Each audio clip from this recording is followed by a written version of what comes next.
back to EDH Deck Building. I am your host, Demo, and these are the best commanders from Warhammer 40K, in my humble opinion. So, for those who are new to this conversation, a little bit of explanation might be required. These are crossover cards from the actual game Warhammer 40K. They came out with 4 commander decks. So of course, a lot of this is very engineered towards Commander. And of course, we have a lot of really fantastic commanders in this set. I don't know if this is a one-time thing. I'm usually not the biggest fan ever of crossover material. I think they did a pretty good job here. They got some great cards. They got some great reprints too as well. And they got some really interesting commanders that I think are going to be some pretty popular ones in the format. I just hope there isn't going to be an issue with people getting their hands on these cards. I don't know how available they're going to be for people to play, but there's definitely going to be some that are going to be super sought after, so I hope there isn't going to be an issue there with people being able to get their hands on them. So let's get to number 10, and it's going to be Anrakar the Traveler, 4 and a black, legendary artifact creature Necron 4/4. Whenever Anrakar the Traveler attacks, you may cast an artifact spell from your hand or graveyard by paying life equal to its mana value rather than paying its mana cost. So I had to put at least one of these in here. I know a lot of people will think these mono black Necron commanders aren't fantastic. This is the best of the bunch for sure. Having a artifact creature as a commander is not great because it is very susceptible to removal. Also, you're in mono black artifact theme, which is not super great either. There's not a ton of support there. There is some. This is definitely the best of the bunch. I think it's pretty good. And the main reason why I decided to add it to this list is because that ability, even though an attack trigger on your commander is not the greatest thing ever either, and your commander is only a 4/4 with no evasion, when you attack with your commander, you can immediately use this ability. And there's a lot of ways, obviously in artifacts, that you can protect your commander, right? So I attack with my Anrakar, I can immediately throw down a Dolmen Gate, pay life, right? Instead of paying the actual casting cost, and I am able to cast it at instant speed when this triggers on the stack, right? So now I don't have to worry about my commander dying, or maybe I can throw down a Hammer of Nazan, immediately equip it to my commander, so now I don't have to worry about my commander dying. Or maybe I can throw down a Darksteel Forge, right? Pay 9 life for that. Darksteel Forge comes down. My commander is now indestructible. So it is really, really easy to protect your commander in this deck, I think, and it's going to make it not so difficult for you to be attacking with your commander all the time. And obviously you can do some pretty busted stuff here as well, right? Probably going to need some life gain in this deck as well because you're going to be paying life so frequently. You might want to think about that if you plan on building this guy. Coming in at number 9, and I just had to add this guy in there because I think he's so interesting. Kaharn the Betrayer, 3 and a red, and Astartes Berserker 5/1. Attacks or blocks each combat if able. When you lose control of Kaharn the Betrayer, draw 2 cards. That's very interesting.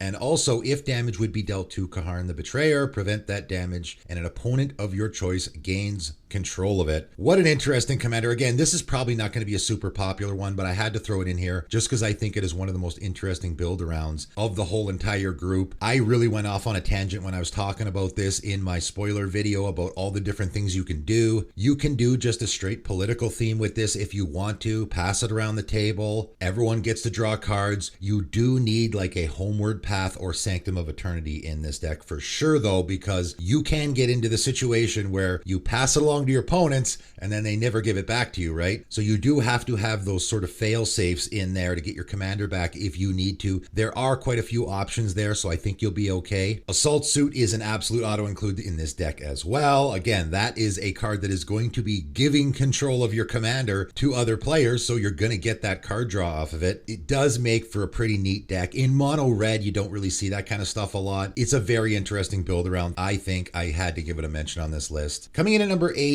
Naem Shai Murad, 2 white and a black human rogue 3/3. Whenever Naem deals combat damage to a player, you may have that player return target permanent card from their graveyard to their hand. If you do, that player chooses a permanent card in your graveyard, then you put it onto the battlefield under your control. This is such an interesting card. And again, man, talking about politics, what a great politics card. There is a lot of commanders I noticed from this set that are doing either attack triggers or deal damage triggers. I think, again, that plays into the flavor of the game of Warhammer where you're attacking with your figurines a lot, right? So we do have a lot of commanders that need to get in for damage or at least attack. I will just throw Power Matrix out there. I love that card. It's one of my all-time favorites when it comes to, I have a commander that I either need to attack with over and over again or get in for damage all the time. Just a really quick, easy way to give your creature, particularly flying. It also gets first strike, trample, and +1/+1, but the flying is the big one, of course, because then it has evasion and you can very easily attack your opponents typically with it, right? You're gonna need to deal with that situation because of course you have to get in for damage if you want to do anything, but man, what an interesting ability. Again, you can do this in a very politics way if you want to. I think the most interesting way here though is controlling what's in graveyards, right? You're gonna get in for damage with your commander. You have to have that person return something from their graveyard to their hand, right? You can't just empty their graveyard and then return nothing, because it's if you do, that player chooses a card in your graveyard, right? So you do have to give them something. You could do a little bit of a mill strategy here where you are milling stuff into your opponent's graveyards and yours as well, so that there's lots of options for you to choose from, right? You want lots of options so that you can just give your opponent a land or something not very good. And then in your graveyard, again, that player gets to choose the permanent, right? That's going from your graveyard directly onto the battlefield. And you can do it in a politics way where you're like, hey, how about you give me that card I really want? Or you can do it in a way where you exile stuff from your own graveyard. You could put Delve in here, Relic of Progenitus, stuff like that, to exile cards from your own graveyard, just like people do in a Tasigur deck. I would imagine there is a similar feel to those builds where you exile stuff from your own graveyard so your opponent only has certain things to choose from. So if you only have an Avacyn in your graveyard, they have no other option but to choose that to put directly into play under your control, right? So I think this is a really interesting build around. This might be one that I go after myself. Coming in at number 7, Inquisitoreisenhorn. 2 blue and a black human Inquisitor 2/3. You may reveal the first card you draw each turn as you draw it. Whenever you reveal an instant or sorcery card this way, create Churubale, a legendary 4/4 black demon creature token with flying. When Inquisitoreisenhorn deals combat damage to a player, investigate that many times. Wow, this guy is really good, I think. There is 2 abilities here that I think are pretty fantastic. So first of all, just revealing the card you draw, and if it's an instant or sorcery, you get a 4/4 demon with flying. That seems pretty great, right? I mean, it certainly is not hard to do. Just have lots of instants and sorceries in your deck. You can manipulate the top of your deck, obviously. That's also very easy to do to ensure that you get that trigger. This is a may reveal, so it's not like you have to keep revealing cards all the time. Obviously, that token is legendary, so you can't just keep creating one every turn unless you have a mirror gallery type of effect, which you might want to do, right? If you do that, then you can just sit here and be creating a 4/4 black demon every single turn. That seems like a pretty good build around all on its own, right? You can just make this deck the legend rule doesn't apply sort of effects, put in those Sensei's Divining Tops and stuff that you can guarantee you know what's on top of your library, and then every turn you're creating a flying black demon. That seems pretty darn good. But then on top of that, you have another ability that I think you can very easily build around as well. When your commander deals combat damage to a player, you investigate that many times, and I always love that phrase,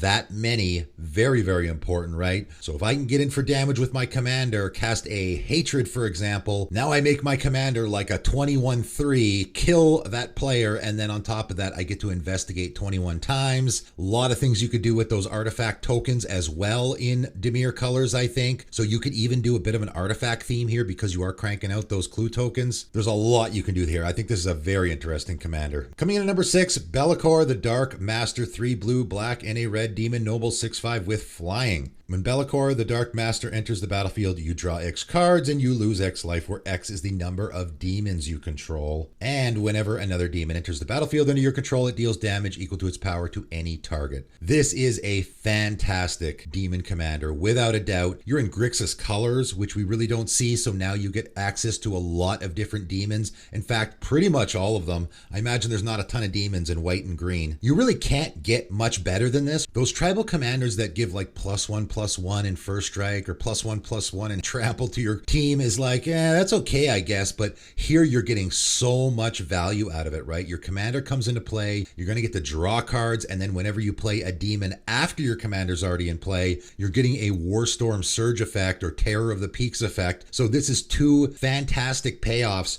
for having a demon tribal deck, I think a lot of people are going to go after this one for sure. Coming in at number 5, Commissaire Severina Rain. 1 white and a black human soldier 2/2. Whenever Commissaire Severina Rain attacks, each opponent loses X life, where X is the number of other attacking creatures. And you can also pay 2, sacrifice another creature, you gain 2 life, and draw a card. 2 really fantastic abilities, and as I talked about in the spoiler video that I did for this, I really like the either human or soldier tribal or both here. You're going to be in a go wide strategy, that is without a doubt. You can do a little bit of the aristocrats thing here as well. You do have the sacrifice on your commander, but you don't want to be sacrificing your creatures a lot because you want to be attacking with them. That first ability is really, really powerful. If I attack with 5 other creatures, all of my opponents are going to lose 5 life before I even connect with my creatures. That's pretty powerful. As a lot of people have pointed out already, this works really well in an Ishin deck, of course. This card's probably going to go in the 99 of a bunch of decks. Any go wide strategy in white and black, you're going to want this guy in your deck because he's just going to be giving you so much value. And then again, on top of that, you're getting that sacrifice ability where you can gain life and draw a card, and gaining life and drawing cards is great in any commander game. I like this guy because he's got 2 great abilities, but I also like this guy because there's a lot of different directions you can go with him. Again, if you're just in any creature heavy theme, this guy can be your commander. Maybe I want to make a sliver deck that is only black and white. This is a great commander because I can attack with my creatures. My opponents will lose life. I can sacrifice them, gain life, draw a card, right? This is so open-ended. There's a lot you can do with it. I think it's going to be a popular one for sure. Coming in at number 4, the Swarmlord. 3 green, blue, and a red Tyrannid 5/5. The Swarmlord enters the battlefield with 2 +1/+1 counters on it for each time you've cast your commander from the command zone this game. And that's a great thing to have stapled on a commander. Sort of a payoff for having to recast your commander is really, really nice. However, the reason why I have this guy so high on the list is because of this last ability. Whenever a creature you control with a counter on it dies, draw a card. And again, that is just such an open-ended ability that there is so much you can do with. That's why I like this commander. I love commanders that have this sort of open-ended ability with, I'm just looking for creatures that are putting counters on themselves or stuff that is putting counters on my creatures. So there's a couple different directions you can go with this guy. Obviously, you can do the +1/+1 counter theme. Your commander's doing that already because it puts counters on itself. You can do, I'm going to put a bunch of creatures in this deck that are going to have counters on them already, so I have that part built into it. Or I can do the, I'm just going to put lots of counters on my creatures theme as well. So I have a Sakura Tribe Elder in this deck. Now I can throw a magnet counter on it so that when I sacrifice it to go get a land, I get to draw a card as well, right? So there's a lot of different directions you can go here. I think that the Swarmlord decks that we see out there are not going to be very similar. Everyone's going to be doing their own thing with it. I really like to see that. I really like to see commanders where when I sit down across from someone at a table, I don't really know what they're doing in the deck. Obviously, they're going to be doing counters of some kind, but what kind of counters? It's so open-ended, they could be going in 1,000 different directions, right? And I really like that with commanders. This is going to be a popular one as well. Coming in at number 3, Magus Lucia Kane. 1 blue, green, and a red human Tyrannid Wizard 1/1. At the beginning of combat on your turn, pull a +1/+1 counter on target creature. So again, we're in the +1/+1 counter theme here a little bit, but again, I think you're building around that last ability for sure. So tap, add 2 colorless. When you next cast a spell with X in its mana cost or activate an ability with X in its activation cost this turn, copy that spell or ability. You may choose new targets for the copy. What a fantastic ability. The interesting thing here is that you can actually just use your commander as a mana dork. You can add that 2 colorless mana to cast an Arcane Signet if you want to. You don't have to use that ability at all, right? Your commander is just tapping to add 2 colorless mana. However, you definitely want to build around that ability. So the 2 abilities that are on this commander don't seem to play into each other that much at all. People have pointed out that you can just do Hydra Tribal here. A lot of Hydras obviously are doing the +1/+1 counter thing. So the first ability does play in there. There maybe is some other themes that you could find where the +1/+1 counter and the last ability play into each other and synergize. I think Hydra Tribal is a little boring with this because there is just so many ways that you can go with it. Again, this is another commander that because you're dealing with X costs in your spells or activations, there is so many directions you can go and you can really do a deep dive, getting into all those interesting cards that maybe have never seen play in the format before at all that would work particularly well here. I mean, just finding a card that has an X activation that you can copy copy that ability now? That seems like there's a lot you could do with that. I really like this commander a lot. It's super interesting, and I particularly like the idea of deep diving into all these old cards that might fit in this deck that might not fit in any other, right? I love commanders like that. Coming in at number 2, Marnius Kelgar, 2 white, blue, and a black, Astartes warrior, 3/5 with double strike. Whenever one or more tokens enter the battlefield under your control, draw a card. That seems pretty good. And you can also pay 6, create 2/2 white Astartes warrior creature tokens with vigilance. So, as I've already pointed out, this is just straight up better than Benny Brax. I think Benny Brax is a fantastic commander. Obviously, it will go in this deck. It has now just been completely trumped, though, because now you have a commander that isn't just drawing you a card on your end step or on every end step. It is drawing you a card whenever you create one or more tokens. Of course, it's one or more, so you can't just create 5 tokens and draw 5 cards, but you can use a separate instance of creating a token in order to draw a card. I gave the example of Sacred Mesa, which I thought is a great fit in this deck. 2 mana, create a Pegasus token, draw a card, pay 2 more mana, draw another card, right? You can just keep doing this as much as you have 2 mana. Of course, the commander has the creating token ability stapled on it as well. So that, again, makes it even so much more better than Benny Brax. And again, we're in that situation, just like I talked about with Benny Brax when I first saw it, where just creating tokens is so open-ended and there's so many different directions you can go with it. But then on top of that, we're not in mono white here. We got blue and black as well. So now we have so many more other options. Again, I think this is a commander that we're going to see a lot, but you're going to see a lot of different decks, a lot of different directions that you go with it. You know, you could compare it to maybe an Atraxa, for example. When I sit down across an Atraxa deck, I don't know what my opponent is doing, right? I have an idea. Maybe they're doing +1/+1 counters. Maybe they're doing Super Friends. Maybe they're doing Infect. But because Atraxa is so open-ended, there's a lot of different directions you can go with it. The same is with Marnius Kelgar. You're in a token theme. Okay. That doesn't say much, right? That's what I like in commanders. I like where I don't know exactly what they're doing in their deck, but also it's for what makes a popular commander as well. Popular commanders typically are commanders with a powerful ability or a really nice payoff. And of course, drawing cards is always a great payoff, but also open-ended where there's a lot of different directions you can go with it. But coming in at number 1 for me is Gerson Keller Morph, 1 blue and a red, Tyrannid Human, 3/2, has Ward 2, has 3 auto stubs. Whenever another source you control deals exactly 1 damage to a permanent or player, Gerson Keller Morph deals 2 damage to that permanent or player. And again, this is one that I talked about in my most recent spoiler video of the set, where the more I talked about it, the more excited I got about it with all the possibilities here. It is just such an interesting commander. It might not be the most powerful one from the set, but it is super interesting and unique. We definitely has never seen anything like this before.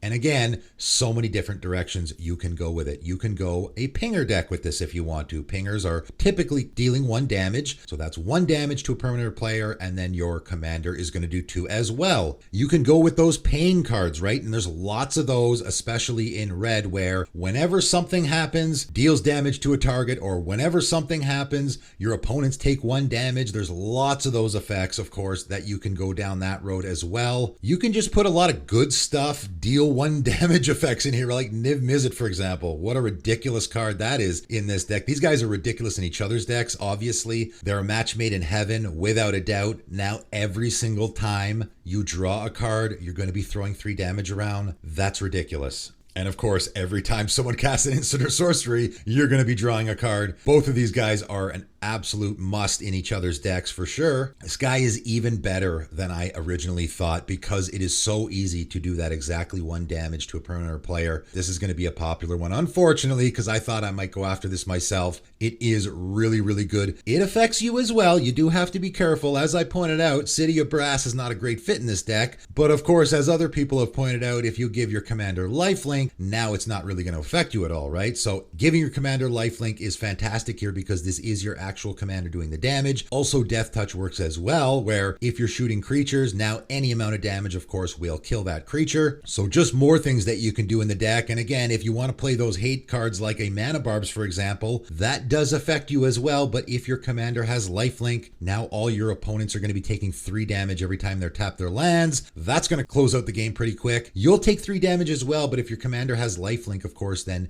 it'll just go back down to 1 because you're getting that life back. Another direction you can go with this deck, there's so many things you can do with this commander. It's interesting, it's unique, it's powerful, and it is going to be a popular one, I think. But that is all. That is my 10 best commanders from Warhammer 40K. We got some great ones, without a doubt. Some really interesting ones too. I'm pretty impressed. You know, I'm not the biggest fan ever of the whole crossover thing. This does seem to fit pretty well, right? Some of the crossover material fits well, some of it not so well. This does seem to fit. And of course, most importantly, we got some super interesting build around commanders here, which is always what I like to see. It's a little rushed. I don't love the timing here. I'm not sure why they released this so quickly on top, or at least spoiled it so quickly on top of Dominaria United, which just came out a couple weeks ago. We just got like 75 commanders from Dominaria United. Ridiculous amount of commanders there that we haven't really seen in action yet. And now we're getting a whole bunch more from this set. So the timing I don't love here. I'm not sure why they did that, but nevertheless, we got some really great stuff from these commander decks, and I will be doing the best 99 cards from this as well, so stay tuned for that. Let me know what you guys think is the best commander from Warhammer 40K in the comments below, but that is it for today, and thanks for tuning in.